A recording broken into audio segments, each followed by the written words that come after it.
Hi எல்லாருக்கும்.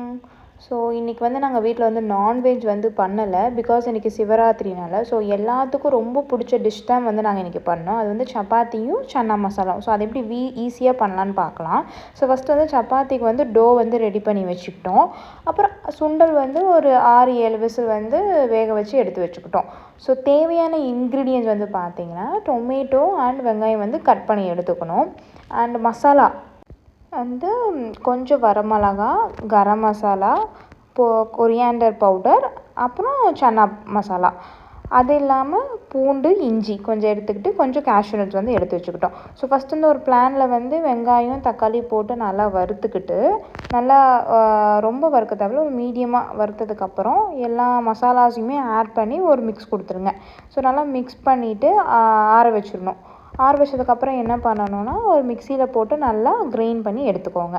அவ்வளோதாங்க. Gravy வந்து இது ஒரு மெயினாக இது வந்து பண்ணி வச்சுக்கணும். நெக்ஸ்ட்டு வந்து என்னென்னா, ஒரு பேனில் ஆயில் போட்டுக்கிட்டு பிரியாணி ஸ்பைசஸ் எல்லாமே வந்து போட்டுக்கோங்க. ஸோ இந்த அளவு போட்டுக்கோங்க, கரெக்டாக இருக்கும்.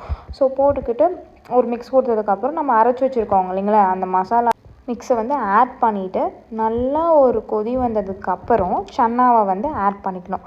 ஸோ இது வந்து ரொம்ப ரொம்ப ஈஸியான ரெசிபி தான். ஸோ கண்டிப்பாக நீங்கள் இதை ட்ரை பண்ணுங்கள். ஸோ சன்னாவை ஆட் பண்ணிவிட்டு என்ன பண்ணணும்னா, இந்த நைட்டாக வந்து ஸ்மாஷர் வச்சு ஸ்மாஷ் பண்ணிக்கோங்க.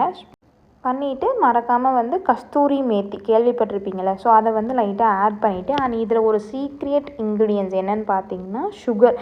ஸோ நாங்கள் வந்து கொஞ்சம் அந்த ஸ்வீட்னஸ் கடையிலலாம் ரெஸ்டாரண்ட்லாம் வாங்கினா ஒரு ஸ்வீட்னஸ் கொடுப்போம் நீங்கள். ஸோ அதனால் வந்து சுகர் வந்து ஒரு ஸ்பூன் ஒயிட் சுகர் வந்து ஆட் பண்ணிக்கணும். ஸோ அவ்வளோதாங்க. இதுதான் வந்து சன்னா மசாலா. ஸோ நெக்ஸ்ட்டு வந்து சப்பாத்தியை வந்து நாங்கள் வந்து போட்டு எடுத்துக்கிட்டோம். உண்மையாக சொல்கிறேங்க, இது ரொம்ப ஈஸியான டிஷ். கண்டிப்பாக நீங்கள் இதை ட்ரை பண்ணுங்கள். அண்ட் எங்கள் வீட்டில் இது வந்து எல்லாத்துக்கும் ரொம்ப ரொம்ப ஃபேவரட் டிஷ்ஷு. சப்பாத்தி பிடிக்காதவங்க யாராவது இருப்பாங்களா? ஸோ அந்த லிஸ்ட்டில் வந்து நாங்களும் இருக்கோம். ஸோ நீங்களும் இதை ட்ரை பண்ணுங்கள். அண்ட் இன்றைக்கி எங்கள் வீட்டு குட்டி செல்லத்துக்கு வந்துட்டு அரிசி பருப்பு சாதம். ஸோ அதை வந்து நான் வந்து நெக்ஸ்ட்டு வீடியோவில் வந்து ஷார்ட்ஸில் வந்து அப்டேட் பண்ணுறேன். ஸோ எங்கள் வீடியோஸை வந்து கண்டிப்பாக பாருங்கள். அன்றைக்கி நாங்கள் எங்களோட பேபிஸ்க்கு வந்து என்ன ஃபீட் பண்ணுறோமோ அதுதான் அப்டேட் பண்ணுறோம். And cooking. ஸோ உங்களுக்கு கண்டிப்பாக பிடிக்கும். ஸோ மறக்காமல் பேஜை வந்து சப்ஸ்கிரைப் பண்ணிக்கோங்க. எஸ், சப்பாத்தி அண்ட் சன்னா மசாலா வந்து ரெடி ஆயிடுச்சு.